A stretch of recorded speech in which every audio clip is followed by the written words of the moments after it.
दोस्तों आज हम एक ऐसे विषय पे चर्चा करने जा रहे हैं जो सुनने में थोड़ा अजीब लग सकता है, लेकिन इसके पीछे का विज्ञान और कानून बहुत ही गहरा है।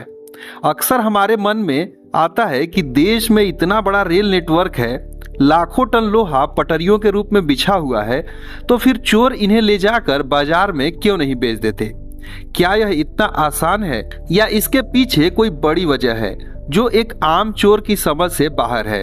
तो चलिए आज हम इसे विस्तार से समझते हैं और एक एक चीज को बारीकी से देखते हैं। दोस्तों सोचिए कि सुनसान जंगल और वीरान रास्तों से गुजरने वाली रेलवे की ये लोहे की पटरियां कैसे सुरक्षित रहती हैं। चोर मंदिर के घंटों को चुरा लेते हैं, सड़कों की लाइटें गायब हो जाती है, लेकिन हजारों किलोमीटर तक फैला यह लोहा चोरी क्यों नहीं होता? क्या चोरों को डर लगता है या फिर इस लोहे को कोई खरीदना ही नहीं चाहता? दोस्तों इसका सबसे पहला तकनीकी कारण है पटरियों का मटेरियल। रेलवे ट्रैक्स जो होते हैं वह साधारण आयरन से नहीं बने होते हैं। इसमें हार्ड फील्ड मैग्नीज स्टील का उपयोग किया जाता है, जिसमें लगभग 12% तक मैग्नीज, 0.8 से 1.2% तक कार्बन होता है। दोस्तों इसकी खासियत यह है कि इसे साधारण औजारों से काटना लगभग नामुमकिन है। अगर कोई चोर इसे आरी से काटने की कोशिश भी करेगा तो उसकी आरी घिस जाएगी, लेकिन पटरी नहीं कटेगी।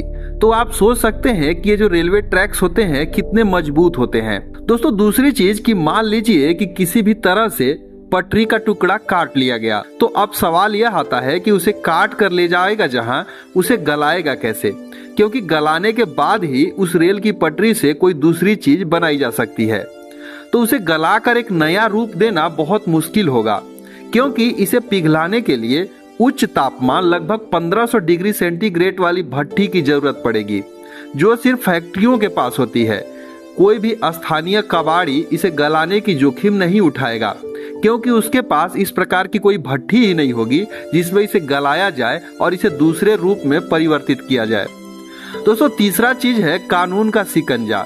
रेलवे प्रॉपर्टी एक्ट के तहत एक गंभीर अपराध है। रेलवे ट्रैक्स पर खास तरह के निशान और कोडिंग होती है।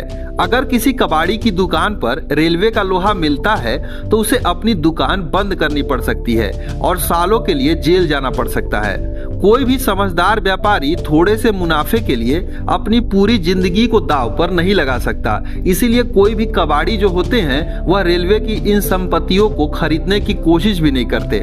दोस्तों अगली जो प्रॉब्लम होती है वह होती है वजन की समस्या। रेलवे की जो पटरी का एक छोटा सा टुकड़ा भी सैकड़ों किलो का होता है और इसे उठाने के लिए क्रेन या फिर कई लोगों की जरूरत पड़ेगी। सुनसान जगह पर इतना भारी सामान को ट्रक से लाद कर ले जाना फिर उसे बेचना चोरों के लिए फायदे का सौदा नहीं होगा, यह उनके लिए एक सिरदर्द का काम होगा। तो साथियों तकनीकी बनावट, सख्त कानून और बेचने की कठिनाई यही वह कारण है जो हमारी भारतीय रेलवे की पटरियों को सुरक्षित रखते हैं। तो उम्मीद करते हैं आज की यह जानकारी आपको पसंद आई होगी। अगर आई है तो वीडियो को लाइक और दोस्तों के साथ शेयर जरूर कीजिएगा, ताकि और भी लोग इस बात को जान सके और अवेयर हो सके।